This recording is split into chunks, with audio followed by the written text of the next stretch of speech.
And all these other steps like moving, electricity, all that kind of stuff, they're a major part when you move into the home. It's understandable that stress and that anxiety like really ramps up if you're a first home buyer. You've never been through it before. You don't know what to expect. You're less concerned around what is cable, what is ADSL, what's my mobile internet, all those sorts of things has really been superseded by availability of NBN. Moving house is up there with the top stresses in life. It involves significant change, the emotional upheaval of leaving your home, and potentially saying goodbye to a community, but also heaps of admin. On the flip side though, moving is exciting. It's a chance to explore a whole new area, start new routines and hobbies, and build a whole new community of great people. In partnership with Belong Internet, I'm breaking down what our audience think is most important when moving, with James Polasek, Market Research and Insights Manager at REA Group, and Brent from O'Brien Real Estate, who has spent years selling homes to eager buyers. Thank you both so much for joining me. I'm really excited to break down REA's Movers Research, which I know was a massive project for you, James. Can you just run me through what it is and what was involved? I work in market research, so I never want it to be a one-dimensional research piece. So I never want to be just, survey says 60% of Australians say whatever. Mm-hmm. We want to make sure we're getting as close to the actual moment, to the experiences we possibly can get. So what that means is for this particular piece, we started with 6 moving diaries over a period of 3 months. We followed people throughout their lives as they went through that actual moving journey. So they sent us, video journals every single day. What are you looking forward to? What are you planning? What's going on throughout this actual experience? And from that, we got a lot of qualitative, rich data about what that actual journey looks like, from planning the journey to actually going through the move to settling in. We then went out and did do those surveys. So we spoke to 1,600 movers to really get that robustness, that level of rigor around the results, so we can be really confident when we are talking to movers think this or that. We've got real confidence in our results. And then we did a follow-up series of 20 interviews. I think also getting those video diaries every single day, it becomes, obviously you get the information about the process. You also get that raw emotion. What is the research showing in this space, James? We're finding this across a lot of our studies that moving in general is taking longer. It's taking about 10 weeks now from beginning to end across each of the different stages. From searching a property, it's a lot harder. So from a rental market, it's tighter. Mm-hmm. But also from a buying journey, people are sitting on their hands. They're trying to find exactly what they're after, and there's more stock available. So they can take that extra time now. Mm-hmm. From the actual moving process, it's more expensive. Right. So to actually save the money, to get the moves, to get what you want, to book that in, to buy everything that you want, to complete your living room, to complete that look, or if you need trades and that sort of thing to, patch up, to fix a lot of these jobs, it's just taking a little bit longer to feel settled in your place as well. My understanding is that the pre-move phase begins once you've actually secured the place. What does each stage refer to? Yeah. So we start with the pre-move. So there's 2 real phases to that, which is really around the search. You don't know where you're going to live. You're still looking. You're on realestate.com. You're looking, you're speaking to agents. You've signed a rental agreement. You've bought a place. And it's that period in between before you start packing. So it's the planning phase. Mm. Those are sort of the 2 real ones up front. You've got the moving, which everyone really thinks of, is that, 1 or 2 days where you pack everything into boxes, you unpack. That's the physical part. That's the physical part. And then it goes into settling in, which is really up to the mover's discretion. At what point do you feel like you've settled into your property? And that takes anywhere from, 2 days to up to a month for most people. Yeah. Well, Brent, other data that we have shows that the buying journey takes on average 44 weeks. Once they've bought and when it comes to the moving, do you think people are just burnt out? Yeah, I think like a great example of this, the buying journey actually isn't always so great, because some buyers can get burnt. Like they might fall in love with the home, but so is 5 other people. So, and there's only one home to be sold. Sometimes buyers are left at the bottom of the pile. I think you nailed it though, because the buying journey, it's highs and lows, right? Yeah. You firstly got to find a house that you like, and then you go through the whole Section 32. You get your solicitor to look at it. You have the building and pest report. Yeah. Then you go to the auction, and it's a really big trajectory up to this, whether it's private sale or auction. Yeah. Huge time period to get to this spot up here. And then if you miss out, back to square one. And it costs a lot of money. Correct. Yeah. So when it comes to that moving part, it is understandable that people are just tired. James, how are movers, do they give us any insight into how they're feeling with this process?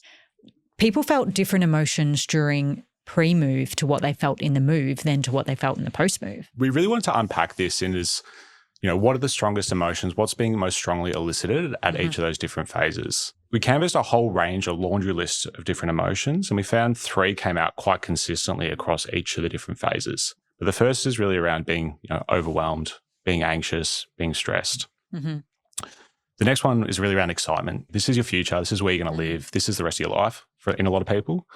And then thirdly, the sense of relief. When you're searching for a place, you don't know where you're going to live. It's really overwhelming. It can be quite daunting to go through that experience, through that period of not knowing where you're going to live. Under that, there is a level of excitement. Once you've secured a property, that level of overwhelm really starts to drop off. You can get more excited. You can start to make plans. You can start to look at, we're going to redo the bathroom. We're going to redo the property. Then it comes to moving day and it goes back. So that level of overwhelm, that anxiety really starts to spike again. Mm-hmm. You're worried about what could go wrong. You're trying not to damage your stuff or to damage your property.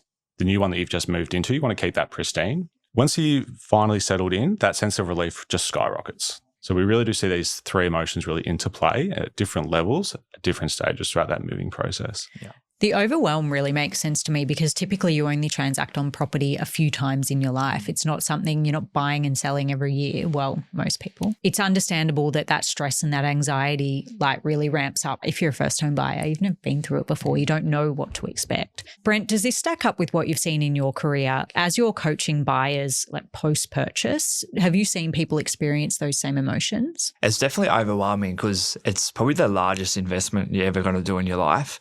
From a first home buyer experience, if we've got a pretty thorough checklist from once they purchase a home, what they can actually do, follow those steps just to make sure once I tick stuff off, it makes me feel a little bit at ease. Having that checklist there in place, that's probably the most important thing, I believe, for the buyer. Sometimes people don't know, do I need to get insurance for the house now? Once it's unconditional, you need to insure that home because basically you're committed to the sale. And all these other steps like moving, electricity, all that kind of stuff, they're a major part from when you move into the home because you don't want to move in. You've got no power. Like, oh God, what am I going to do with all my food and stuff? Yeah. So I nearly had that happen to me. But at the end of the day, you need to follow those checklists so that doesn't happen. James, did the research, did it ask people why they were moving?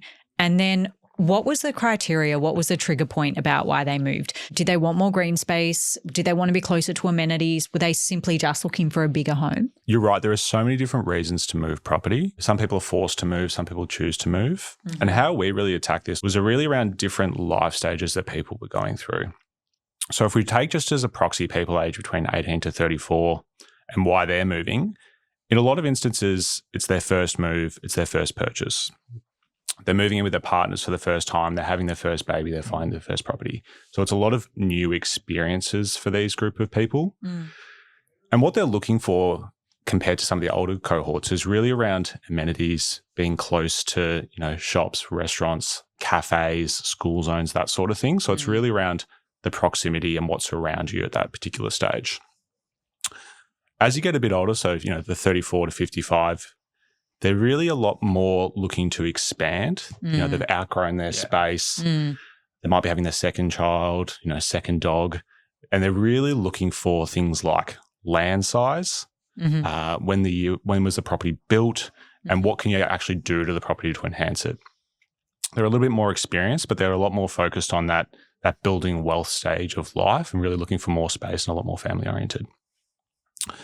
The last cohort is that 55 plus, and where they really over-index is on retirement or thinking about retirement. Well, they're just probably not so interested in school zones anymore because the kids are finished generally. Yeah, correct. And it's not so much retirement or sense of retirement. You're really looking to pay off as much debt as possible. So if you haven't already paid off your place, you're potentially looking to downsize. And you're not as capable as you once were. So instead of looking at all the lawns and looking at weatherboards and all these sorts of things, you're thinking, what can I do that's going to be a lot less work for me? Yeah. And you start looking at things like being closer to your friends and family because you've got a lot more discretion and you probably do have more time. And you are just starting to think about what that next phase of your life looks like. I was doing a piece for Flatmates a few years ago about sharing and what does the future of share house look like. And it's not all that property ladder. So we talked about, you're going to enter share house, going to rent, then you're going to buy. It's not necessarily as linear anymore. So you might go from buying a place to renting to back to shared living. It's not that, that property ladder that we once thought it was. Yeah, I completely agree. The trajectory of home ownership or renting. It's the landscape. Like I'm really excited to see what the landscape even looks like in 10 years because I think it will be significantly different to today. But Brent, what types of conversations are you having with your sellers as well as the buyers that are coming through available properties? Like what are they telling you that are their total must-haves in a property? Yeah. So a massive one is like living areas. Like we sold one last night that had one living area. A big downfall was that it only had one living area, where a lot of the families that were coming through need those 2 second living areas. Yeah. And one of the other most important ones that we see is school zonings, because at the end of the day, people in their 30s to 40s, they need like a good quality school, and especially with a higher level of education. So that's massive. And also a backyard, like a backyard with side access that you can put a shed, you can have an outdoor entertaining area, because a lot more people are spending time at their home, or I believe anyway, as opposed to going overseas on holidays. So there's a lot more space in the backyard to really make it that really homely feeling. That's pretty on point actually with REA's Property Seeker Survey results, which show that movers generally, from our research, told us that they have 6 criteria in their new home that it has to meet,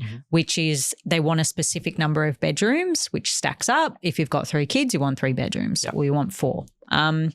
They want natural light, they want an ensuite, they want an outdoor entertaining area, to your point just now. They want a nice view and a walk-in wardrobe. Yeah. So they were the 6 key things that our audience told us that are a must-have in their property. But James, something that I found really quite fun in the research, I guess, pets are actually sometimes having more of a decision around the home than the actual human who's purchasing the home. So what did we find when it came to pets? Amongst those people that have a pet, 75% of them are making a decision with their pet in mind. They're looking for things like, fenced off backyards, outdoor living space. So things around the actual property itself, they're making decisions about with their pet in mind, but also around the location. So how far is it to a park, to a beach, to an open space? How far is it from a main road or from, really congested built up areas? How close is it to vets and these sorts of things? So they're making decisions about the property and the location purely with their pet in mind. Another thing actually that I did find quite interesting from the research was that 66% of people were actually prompted to review their entire household budget, which it shows the importance of finances in the moving process because to our points before, finances are playing more of a role probably in the moving process than what they did just due to circumstances outside everyone's control. Yep. But James, why are they reviewing their household budgets? So there's a couple of reasons why people are reviewing their finances. It's more expensive to live. Moving is one of those times where you're really forced to reevaluate your finances. Whether you're buying a property and the bank's really interested in where you're spending your money, how you're spending your money. Equally for rentals, landlords want to make sure that you're going to be able to pay your rent. So you are starting to really evaluate how you're living. And for some people, this is really confronting. I don't necessarily know what my partner spends all of her money on, but we have to come together for this particular point in time and go through line by line where our finance is going. And it becomes, do we need to have that coffee every day? Do we need to buy 2 coffees out every day? Do we need Netflix and binge and KO? Those are things that are choices, but it's also other things like what are our fixed costs? So if we start to think about our insurances, if we start to think about our electricity, our internet, where are some other areas where we can also make some savings as well? And you're right, 66% of people are reviewing their finances, making some decisions, and 1 in 4 are actually starting a new budget. So they're really changing how they're going about spending, which is largely driven by the move. When you say 1 in 4 are starting a new budget, do you think that is also driven by the fact that if they've bought a property, their mortgage might be different to their rent? Or if they've moved rentals, the cost of that one might be more. So everything kind of centers around this huge line item that you have every single month, which is paying for where you live, regardless of if it's ownership or rent. Do you think that then plays a part in what the rest of your finances look like? Yeah, absolutely. There's 2 parts of the equation. How much money you're coming in and how much is going out. Yeah. And when you buy a property, when you change your rentals, that equation changes. Yeah, it does. Your incomings and outgoings change, and you do have to adjust everything else to fit that equation. We also found in the research that 31% of people switched internet providers kind of pre-move and 10% switched post-move. And same with electricity, 36% changed pre-move, the change provider that is 11% changed post-move. So it does show that people are getting onto this part of their life, these fixed costs, before the physical stuff, which is before the move. James, how much time are people actually spending doing this? What we looked at both in 2019 and in the 2020 most recent research, 2024, was that previously it took about 6 hours to research something, take internet, for example. Yep. It would take about 6 hours to go through that process of finding out what am I currently paying, what am I currently on, then how does that compare to my new address? What's available there, how much is that going to cost, what sort of speed, what sort of service am I going to get? What we found this time around is that research process took about half the amount of time. So it took 3 hours. So it's down by about half. And that was pretty consistent across the different categories that we spoke about, so electricity as well. When we spoke to a lot of the movers, they were talking about the NBNs everywhere, proliferation of certain tech types. And that's what everyone wants. It's become synonymous with speed. So I just want the NBN, the fastest NBN connection that I can get at the new place.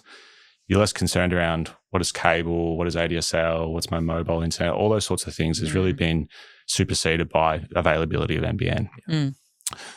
People going a lot more direct to websites. I'm with a company that I really know, that I trust. I want to go direct there.